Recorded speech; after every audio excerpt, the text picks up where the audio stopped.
Congratulations. Welcome to the Nelson-Atkins Museum of Art. My name is Adam Johnson. I'm the Acting Director of Education and Interpretive Programs here at the museum. I'm thrilled for you to be here tonight for our event featuring John Corigliano and Mark Adamo. A few months back, with Dean Peter Whitty and Jim Moberly from UMKC's Conservatory of Music and Dance approached the museum hosting this event. I was thrilled, I was excited. I dialed back to last year when we hosted John Corigliano here for a really wonderful event, a conversation, presentation, and conversation with Mike Stern of the Symphony that resulted in really wonderful things. So the museum is pleased to, again, partner with UMKC's Conservatory of Music and Dance on tonight's event.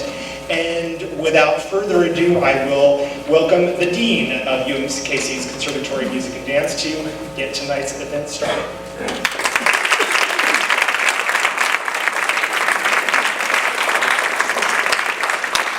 Well, on behalf of UMKC, we'd like to thank Nelson-Atkins for inviting us into their home and providing such a terrific atmosphere. John Corigliano actually gave a presentation here on his second visit to UMKC, to Kansas City. It was really remarkable because John maps and actually draws the architecture of each of the works that he composes first. It was actually a very visual presentation.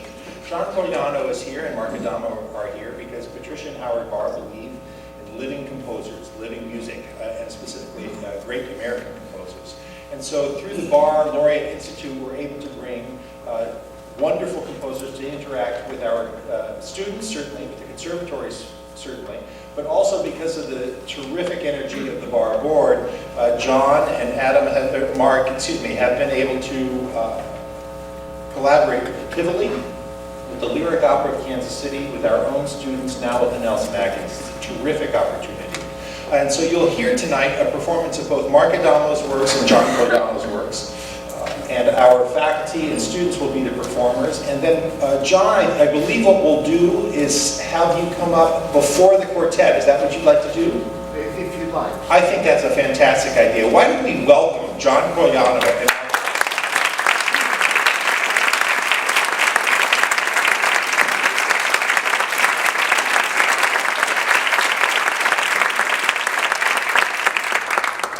enough with the talking, Dean. Let's get to the music. Enjoy.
And our car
The elements have merged into solicitude.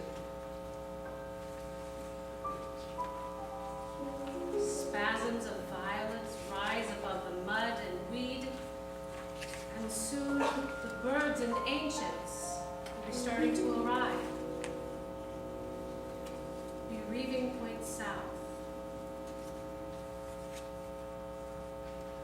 But never mind.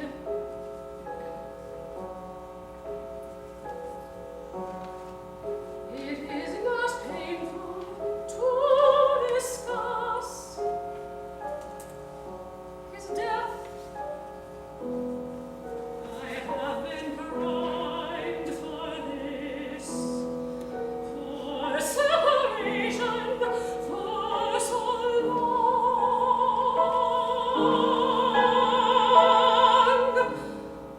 But still his face assaults me. I can hear that echoing again, the crowd coagulate on asphalt in my sleep, in my sleep.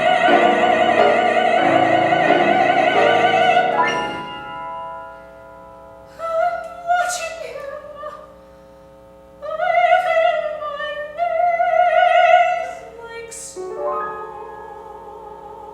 that let him finally let him go.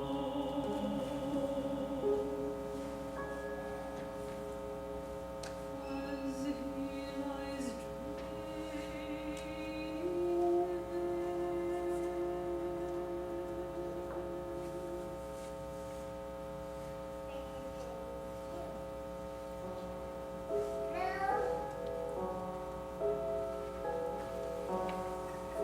and see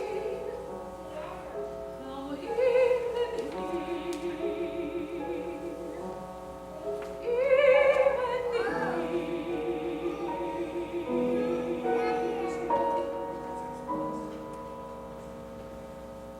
he did not get to keep that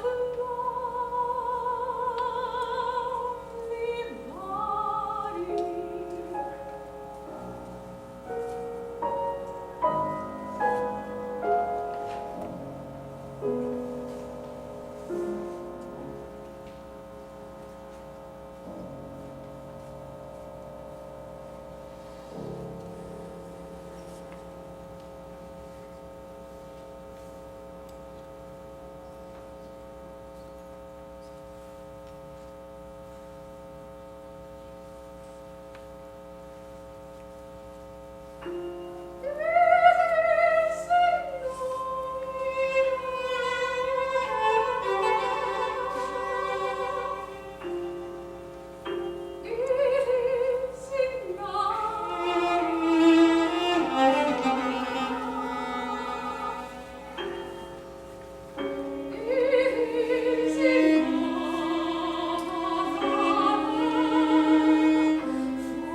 city and plain, ignoring snow and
So as we were driving around in Westport looking for a parking spot yesterday,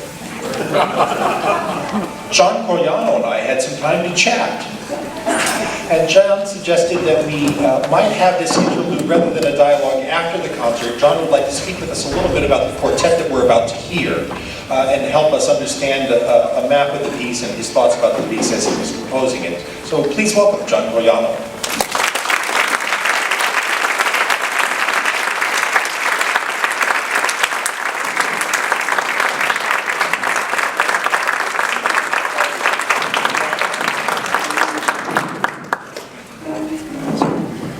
I'm really glad to be back here in Kansas City, where music making of such high order is maintained. I really love the teachers and the students here. They are producing fantastic music, and the composition students are enormous numbers and enormously gifted.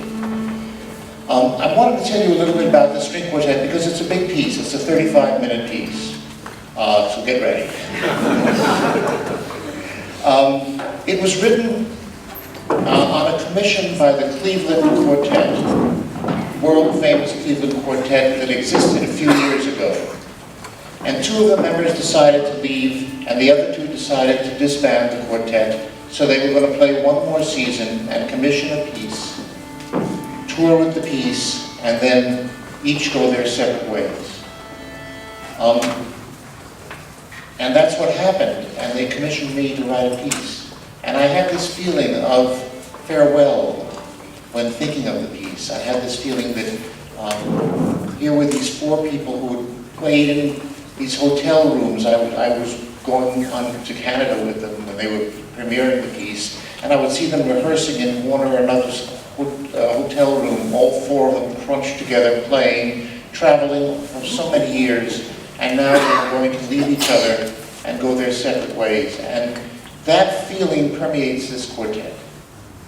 And I also wanted to write something that was an intellectual curiosity I had, which we'll describe in just a moment, about how the fugue works, a very famous Baroque form. I set out to write the quartet as if the quartet arose from just nebulous clouds of swirling colors instead of beginning as a quartet, and it ended as this quartet faded away, again fading out of those colors and into the depths of the lower instruments. So you will hear the first and last movement echo each other. Actually, part of the last movement is the backwards version of the first movement. And they're wearing mutes that are never used in concert. They're called practice mutes because they're very soft and they cut off an awful lot of the sound. But what they leave is a sound with almost no high frequencies. It's a very strange sound. And I have the players play in the first movement, which is called Prelude. I have them play one right after another so that they mix and merge, and they don't know how to play together because there are no beats. There's just notes to play. And what we get is this kind of acoustical echo of a line as it curves upward. If you've ever seen Nude Descending of Staircase, and you see the image of the nude as she descends the staircase, that's what is happening here in music, in musical terms. And they finally reach a peak in this first prelude, and from the distance, a kind of Renaissance theme is played by two of the strings, and then the other two strings played in a warm, rich way, and then everything dissolves and goes away again. And that little theme is going to become very active in the next movement, and the next movement is called the Scherzo. Now I laid out the movements, so the first and the fifth movement of the prelude and the postlude are similar, and the second and the fourth movements, the Scherzo and the fugue that I'm going to tell you about, are similar in agitation and character, and there's a middle movement called a nocturne. So in the second movement, it's like very many scherzos. It starts out with slashing chords, and suddenly we'll hear the string players play at a different tempo, faster, and then back to the chords, and faster, and back to the chords. And the central section, the middle section of that is slow, but the outer section, the one I'm describing now, is quite wild and frenetic, and a motorrhythmic theme comes into the strings and plays. And finally we reach a peak, it comes down, and here we have the second section, the middle section of the trio section of the scherzo. Now in this section, I bring back that theme that you heard in the first movement, and you'll hear it played first by the upper strings, and then by the lower strings, and then by all the strings, and that builds to a peak, because against that, romantic melodies are played. It comes down and gets very soft, and the scherzo slowly begins to build again, builds and builds until it finally ends. It's not an untraditional scherzo, but the themes changing speed suddenly are rather unusual. I think you'll hear something like suddenly, if someone were driving a car and shifted it to a gear and sped it to a higher gear, and slower gear, and higher gear, and slower gear, you'll hear that kind of strange acceleration, deceleration of tempo.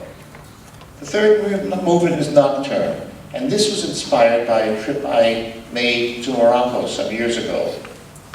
In the wonderful city of Fez.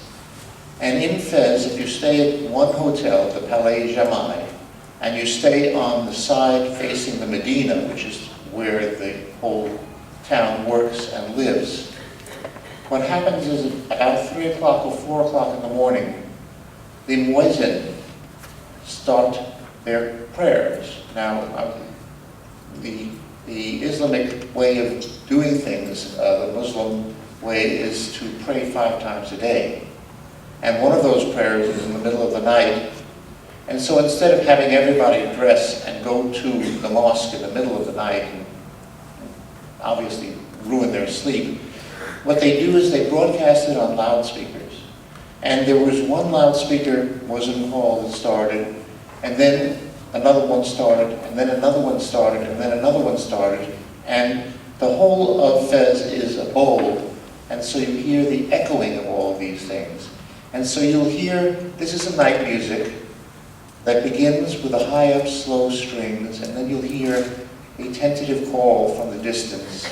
Then you'll hear an answering call, and another call, and another one, building to a peak, and finally resolving in a beautiful triad, which is actually what I heard, a beautiful chord, just by accident that night.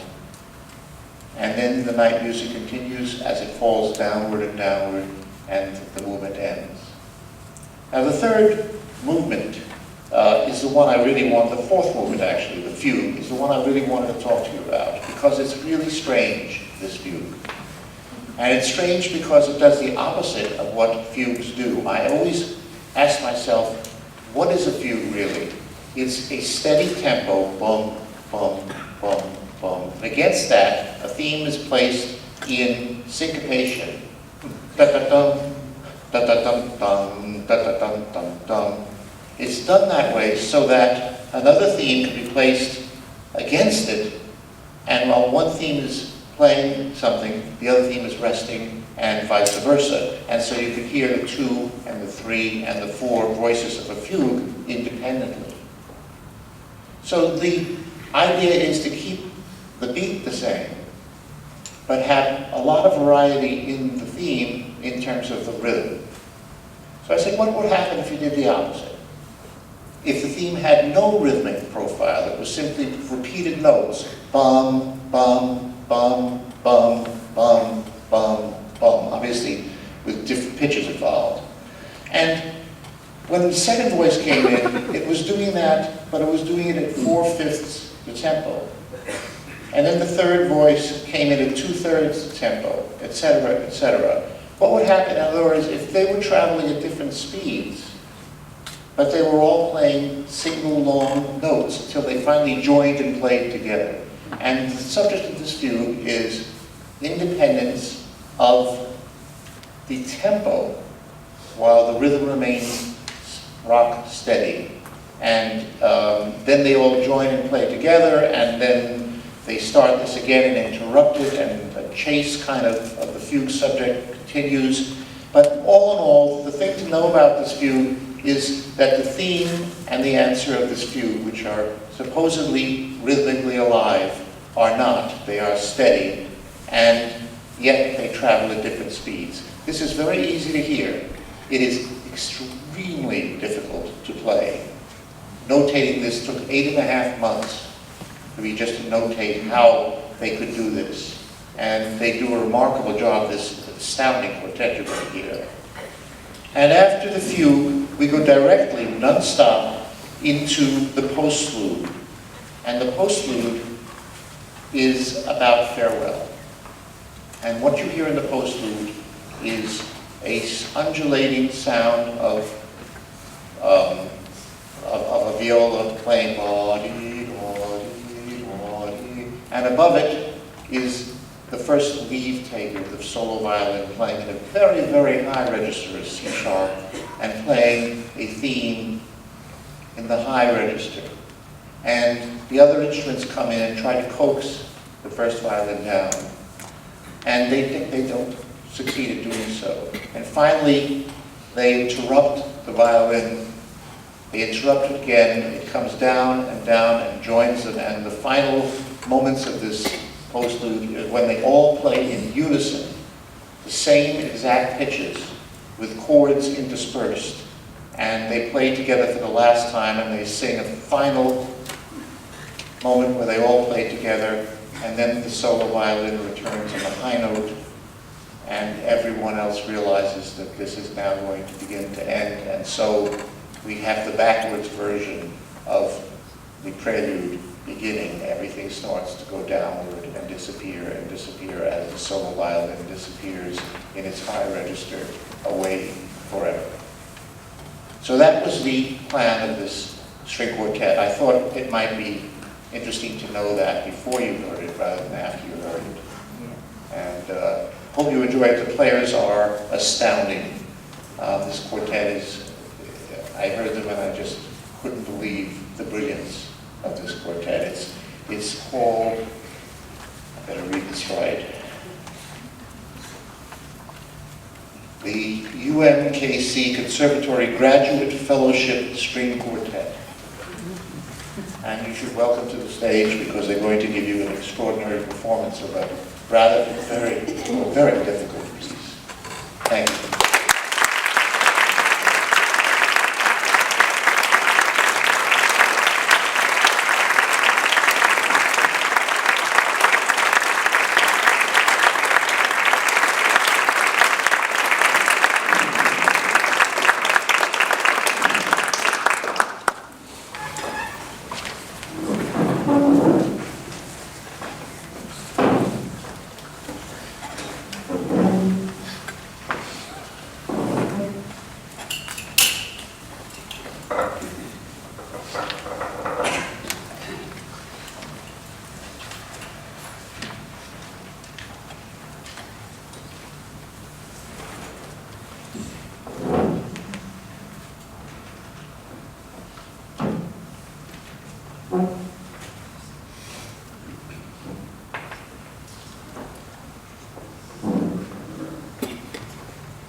Well, we have a bit of time to have a Q&A with both Mark and John. And as they get set up, I'll tell you as a proud dean, the state of music making at UMKC's Conservatory, well, it speaks for itself, doesn't it?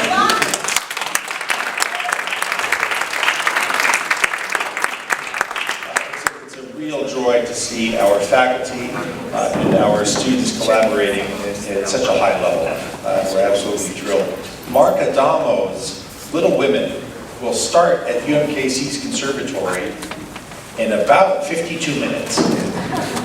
And runs also 2 more performances. In fact, the quartet is going to hustle over and get to the pit right now. And you heard Alana Garnier, and she'll be singing this evening. And I urge you to come and witness that production. Just a fantastic performance. Finland Lamb is a stage director, and a name you know well here in Kansas City. Ward Holmquist is conducting the pit. And those are Ward's first performances with the Conservatory. We're absolutely thrilled about that. So we'll invite Mark and John. You get the thrones, rightly so. Yes, he is. Come on in. And I'll just, my job is to speak as little as possible. Come on up, John. Aren't they amazing? Yes.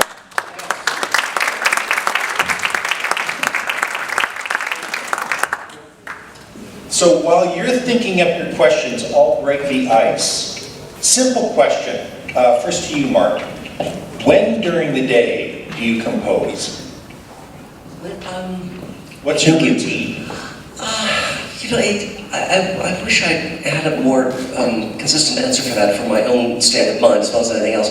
The best, I do notice that the best time that, maybe this is because, you know, I started composing after school, like the middle of the afternoon, you know, from 3 to 7 or so, tends to be the easiest to start to get into a rhythm. But with a big piece particularly, the good and the bad news is that when you really get on the trail of it, you're sort of never not composing it, you know, so even if you're not at the desk, you're lying down, you're thinking, actually, that's a 5 bar, isn't it? Or, you know, something is sort of running, you know, like the computer people say, it's sort of, you know, running the background of your hard drive or whatnot. But, so then it does, you know, I work at home a lot of the time, so it tends to, I'm dashing on it here and there at all hours, but generally I would say the late afternoon seems to be my diurnal peak. And John, you have to share a mic usually. Well, I kind of agree with Mark. That's the way when I'm not composing a piece, my mind is so clear and I feel so good. When I'm composing a piece, it's obsessed with it, and I can't even, you know, try to go to sleep, and just every waking hour is thinking about it. Now, when I actually work on it, whenever I can, I have, you know, appointments and teaching and other things. So in the summers is the best time for me, and I guess for Mark too, when one can really spend a good time. And then what I like to do, if I can do it, is to compose after breakfast, to compose, have lunch, go to sleep, wake up again with your mind clearer, and go and compose again and compose till dinner. But that's when which I will shortly be doing because I have a deadline now. I didn't have a deadline before, but it looks like I'm going to have a deadline coming up very soon, and if so, I have to do just that. Sure. And how many months or years did you spend on the quartet? I would say I spent at least 1.5 years on the quartet, maybe 2.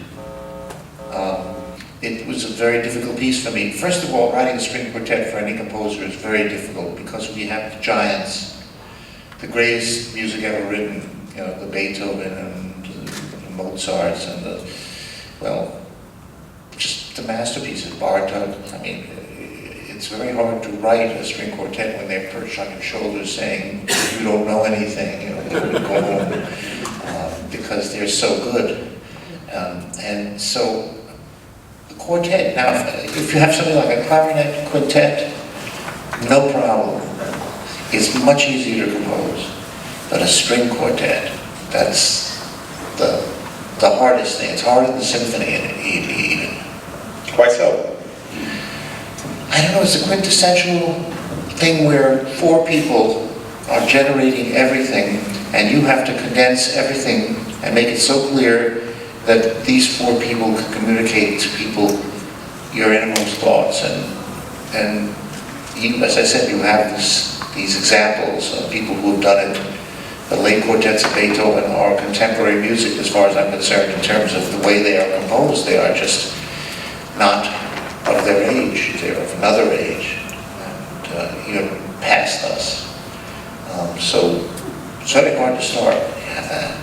And Mark, for Little Women, how long did that work gestate?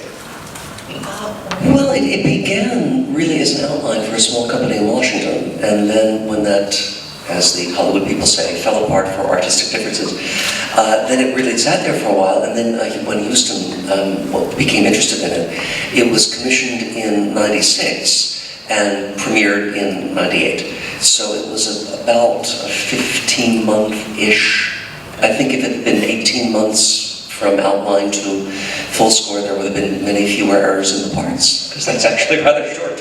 I mean, to start from the first draft of libretto, which had went through a revision or 2, and then I have to say I just underestimated the number of decisions that would go into orchestrating the piece, only because I heard it so clearly in my head that I thought, well, simple, I said, go with this, I'll just, and then it was only my second really big piece for orchestra, so I was learning a great deal about that, and it was a Menotti-like lateness in that the second act parts got to the orchestra the week before we opened, which error I have never repeated since. I am pleased to report, and we're still hoping to avoid that fate. But yeah, it was about 15 months from outline to opening. From the audience, questions? Raise your hand and I'll come find you.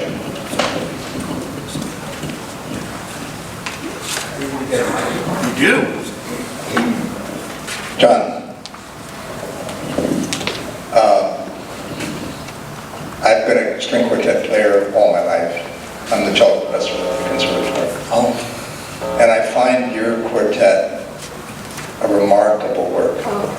Absolutely remarkable. It leaves as big a footprint in my being as anything by Bartok, by Beethoven, the late Beethovens. And I hope that you are writing more string quartets, because so few composers can, and you can.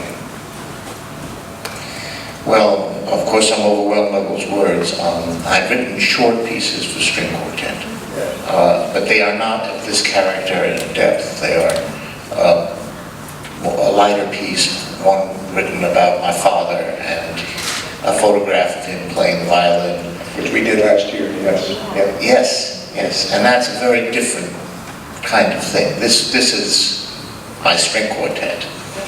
Debussy and Ravel only wrote one each. I think they knew too. But so few composers get it right the first time. That's what's super remarkable about your piece. I'm very grateful you say that. So for the music world, for the world, I'm hoping you're working on more string quartets. Thank you so much. Thank you. Other questions?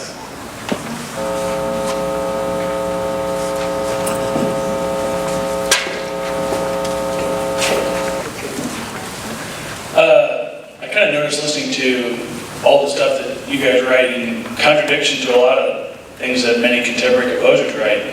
They write these riddle boxes, these puzzles, that you really have to know a lot about the theory and everything that's going on to get it, but your stuff is just, it has a complex vocabulary, but it's all right there for anyone to enjoy.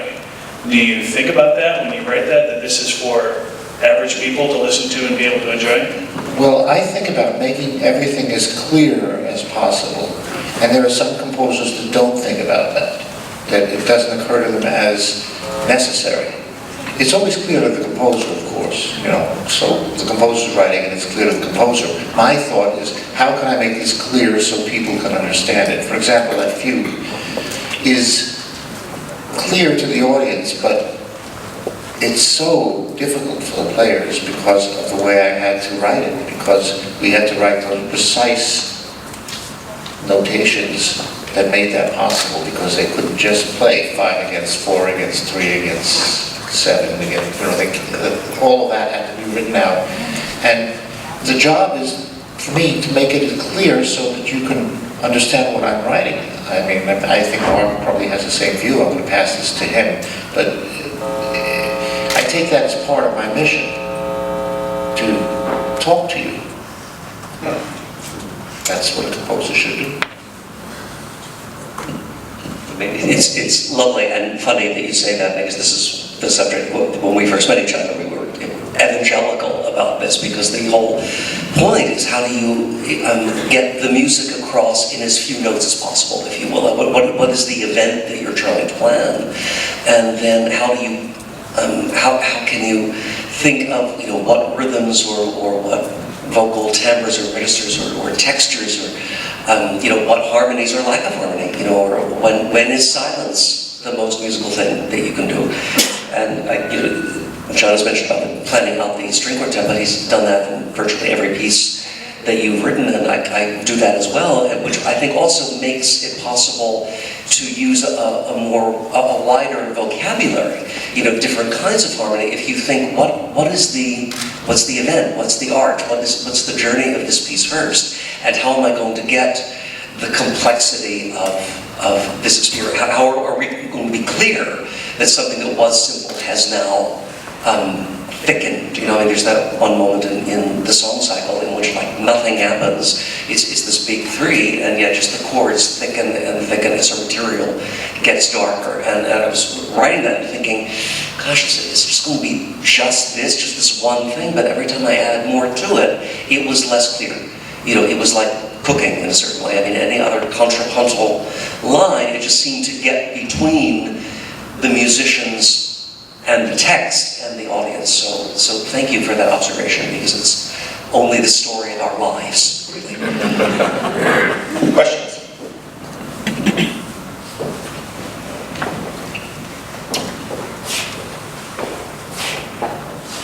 Hi. So I've played some of your band music, John, and I'm a horn player. And while it's really difficult, I think it's very idiomatic for our instruments. And I wonder what were your experiences in learning how these instruments work and orchestrating it. So well, actually, writing for band was really something I had to be convinced to do, because I didn't know some of the instruments, and also because I'm so familiar with the orchestra that I can envision it in my head, and I didn't have that experience in band. And years ago, I arranged a 4-hand suite called Gazebo Dances for band, and I did that. That was my first essay in the band writing, and then for years and years I didn't write anything. And then Jerry Junkin, who was the head of the band in Austin, Texas, the University of Texas, he is the best band director I know of, and he's got a magnificent band. And what he did was, I said, my music is going to be too hard for a band. They're not going to be able to play it, and I don't understand all those transpositions, so I'm going to have to write in concert pitch, that is everything in the notes I want, because the band transpositions are ferocious, much worse than anything an orchestra could dream of. And I said, I just don't think I could do it. And then what he did was, he had the scherzo movement, the second movement of my first symphony, arranged for band, and he got, when I was down in Austin on another trip with the contemporary music group, he called me in and he had the band there play it for me. And I said, my God, they play this like an orchestra, and it sounds like an orchestra. I can do this. And then he commissioned me to write a piece, and the result was a piece called Circus Maximus, which uses the band in an unconventional way, but gave me the chance to do what I always wanted to do, a complete piece of surround sound where the audience is like in the middle of an arena and everything is happening around it. And I learned by doing it. That's how I learned.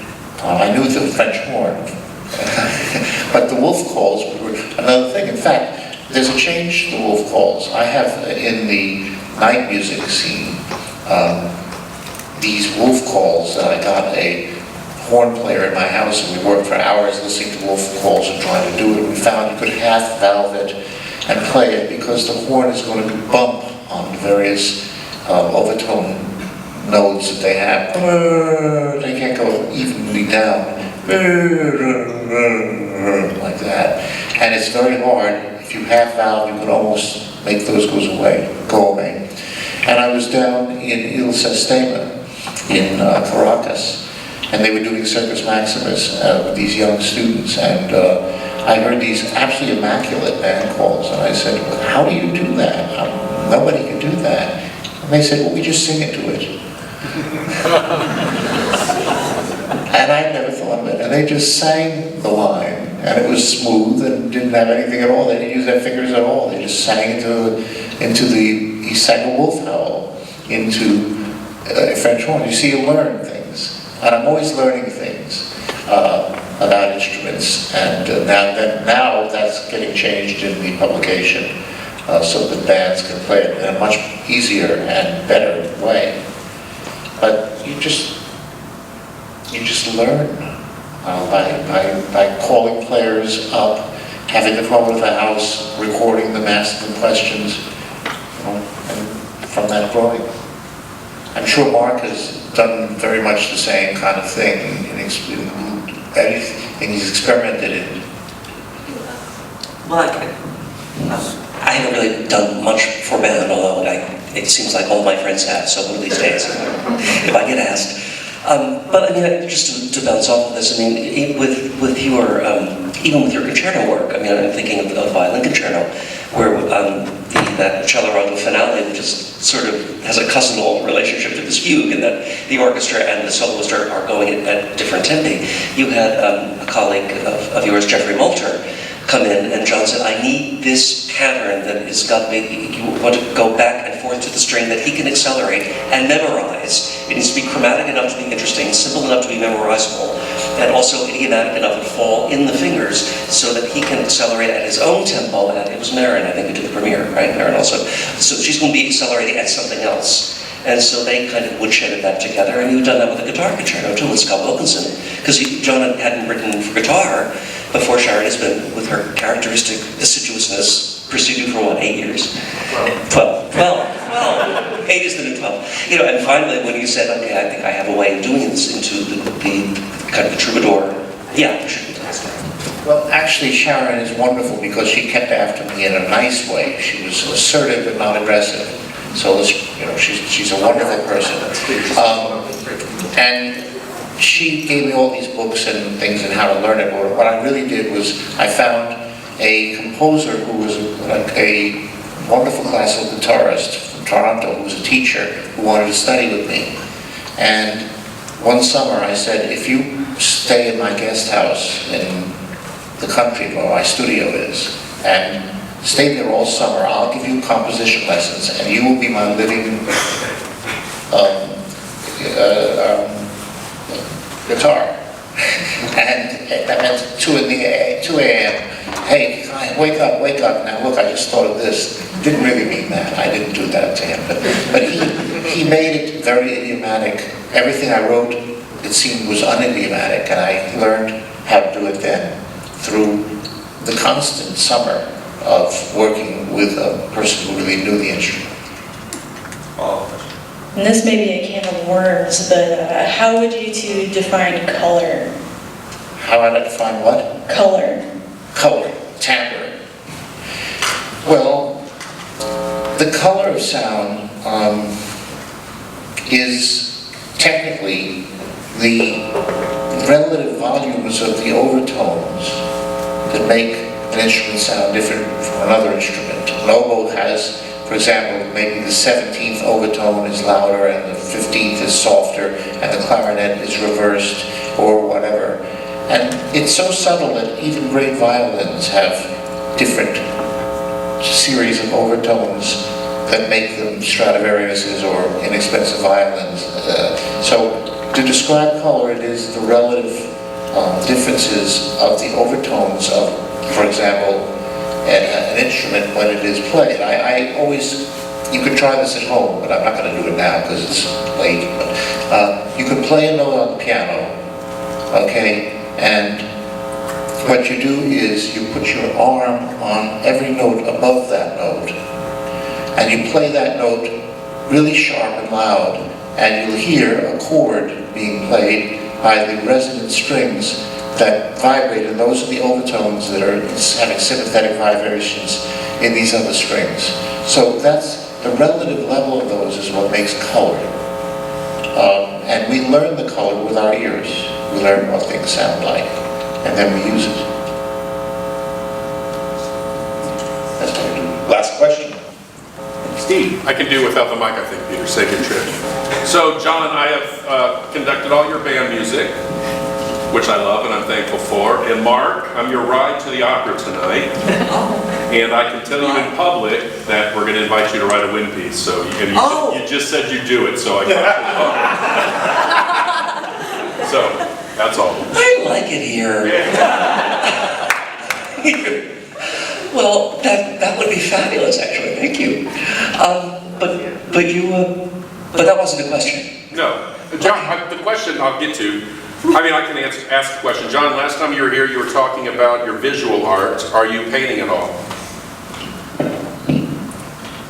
No, and I'd love to. You know, I'd love to paint. The problem is I have no place to put what I will paint.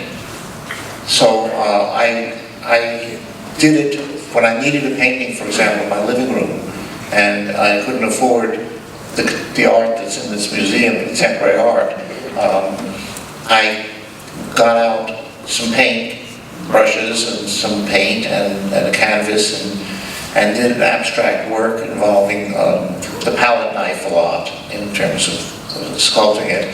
And then I said, you know, this is not bad, and if it gets a really expensive frame, it's going to look like real art. And so I got a real expensive frame and hung it next to a primitive man I have standing up from New Guinea, who's 6 feet tall and carved, and the idea of this abstract piece of art right in back of that man was exactly what I wanted. I'd love to paint if I had a studio where I could store all these paintings that I do, but if I don't, there's no place to put them, so I constantly want to and don't. But thanks for asking. Ladies and gentlemen, please thank the Nelson-Atkins Museum, Adam Johnson, for hosting us this evening.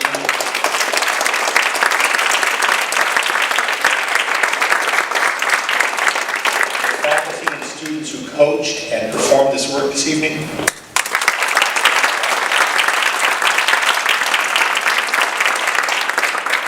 And our friends and guests, John Corigliano and Adamo.